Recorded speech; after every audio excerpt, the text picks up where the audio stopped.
Yes, coming. Please have a seat. Good afternoon. Oh. Guardians का नाम, parents का नाम लिए बिना लिए हुए आप अपना परिचय दीजिए।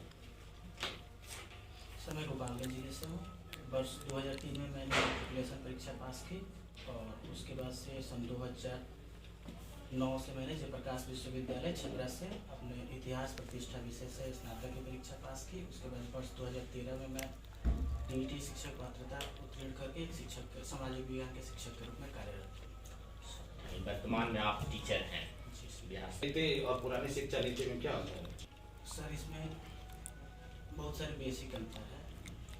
अगर संपूर्ण रूप से देखें तो पुरानी शिक्षा नीति जो थी वो साक्षरता पर ज़्यादा फोकस थी, जबकि नई शिक्षा नीति जो है सर ये रोजगार बेस्ड है, जॉब ओरिएंटेड है, प्लस इसमें कौशल, इसके साथ जो शैक्षणिक ढांचा है, जो एजुकेशनल स्ट्रक्चर है, इसमें भी चेंजेस हुआ है। पहले 10+2+3 का ढांचा था, अभी है 3+3+4+4।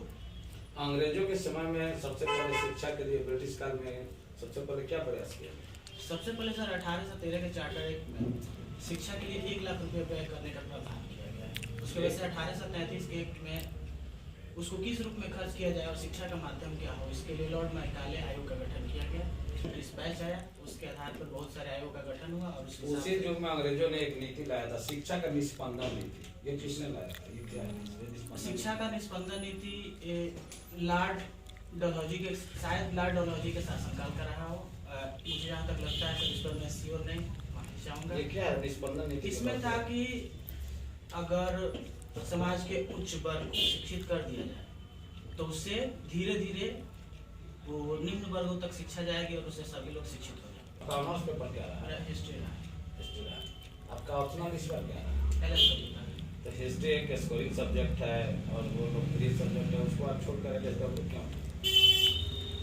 सर जब मैंने इसके लिए तैयारी किया शुरू किया तो मुझे गाइड करने के लिए एक मेरे सीनियर थे, तो इसकी तैयारी कर रहे थे और उस LSW से सेलेक्ट हो चुके थे। उन्होंने मुझे बताया कि LSW अच्छा विषय है, इससे आप कीजिए, और वो सिलेक्ट हो चुके थे। इसलिए मुझे उनसे प्रेरणा मिली और मैंने इसको अपने ऑप्शन। क्या उस तरह कोई लोग नहीं मिले जो हिस्ट्री से सेलेक्ट हुए थे? जी नहीं सर, उस समय तो मुझे कोई नहीं मिले। मुझे तो सबसे नज़दीकी जुड़ाव उन्हीं से। का क्या योगदान हो सकता है? सर प्रशासनिक क्षेत्र में तो LSW का बहुआयामी योगदान हो सकता है। बिहार जैसे राज्यों के लिए तो विशेषकर, जहाँ श्रम प्रधान राज्य है, बिहार से काफ़ी मात्रा में लोग श्रम पलायन होता है और विभिन्न राज्यों के विकास में बिहार के मजदूरों का बेहतर योगदान होता है। लेकिन बिहार के मजदूरों के लिए जो श्रम नीति और श्रम अधिनियम बना है उसका सही से क्रियान्वयन नहीं होता है। अभी जो हाल ही में श्रम रिवर्स माइग्रेशन जो देखा गया, तो इसका क्या कारण था कि जो श्रमिकों को वो आना पड़ा, फिर तुरंत जाना पड़ा? इसका सर सबसे बड़ा कारण कोरोना महामारी थी, जिसके कारण सारे औद्योगिक क्रियाकलाप बंद हो गए और फलतः जितने भी श्रमिक थे उन्हें अपने गृह राज्य में आना पड़ा, क्योंकि सारे रोजगार के अवसर खत्म हो चुके थे। सरकार के द्वारा इनके लिए रोजगार उपलब्ध कराएगा? जी सर, इसके लिए बहुत ही अच्छे स्तर से प्रयास किया गया। इसके लिए नल जल योजना, जन जीवन हरियाली मिशन या महात्मा गांधी ग्रामीण रोजगार गारंटी अधिनियम के तहत जो कार्य के 100 दिन की जो संख्या थी उसको बढ़ाकर 200 दिन कर दिया गया। उसके बावजूद भी फिर देखा जा रहा है कि अभी बहुत सारे लोग वहाँ फिर वापस दूसरे राज्यों में जा रहे हैं। इसका सर 2 कारण है। एक तो बिहार में जो मजदूरी की दर है वो कम है अन्य राज्यों की अपेक्षा, और दूसरे जो है पूरे वर्ष पर यहाँ रोजगार के अवसर नहीं है। मध्यकालीन इतिहास में दारुल सफा क्या है? दारुल सफा फिरोज शाह तुगलक द्वारा स्थापित एक अस्पताल था जिसमें सभी लोगों का निःशुल्क इलाज कराया जाता है। दारुल हर्ब क्या है? दारुल हर्ब का मतलब होता है ऐसा देश जहाँ इस्लाम के मानने वाले ज्यादा हों। हाल में एक फिल्म आई थी जी, उसमें अलाउद्दीन खिलजी को दिखाया गया। जी उसका नाम पद्मावत था।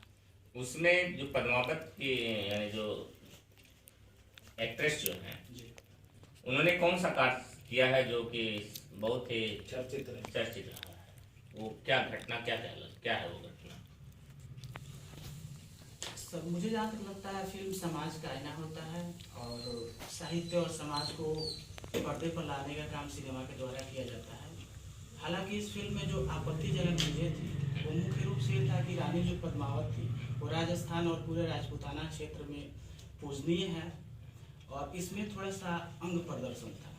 इसी को लेकर जो राजपूत नहीं वो जो अपने आप को जी यानी डेथ जो करती है जी सर, उसमें क्या है? जौहर प्रथा थी।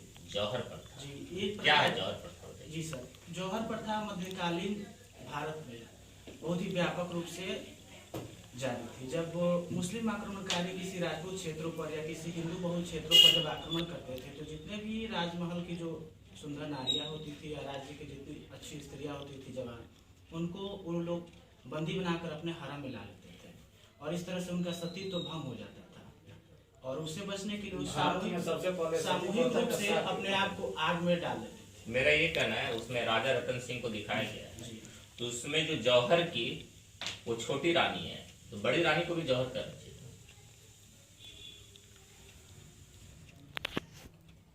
सर इस पूरे प्रकरण में देखें तो अलाउद्दीन खिलजी का जो झुकाव था उनकी छोटी रानी पद्मावती के लिए ही था और पद्मावती के कारण ही ये युद्ध मेवाड़ का हुआ और यही कारण है कि वो जौहर के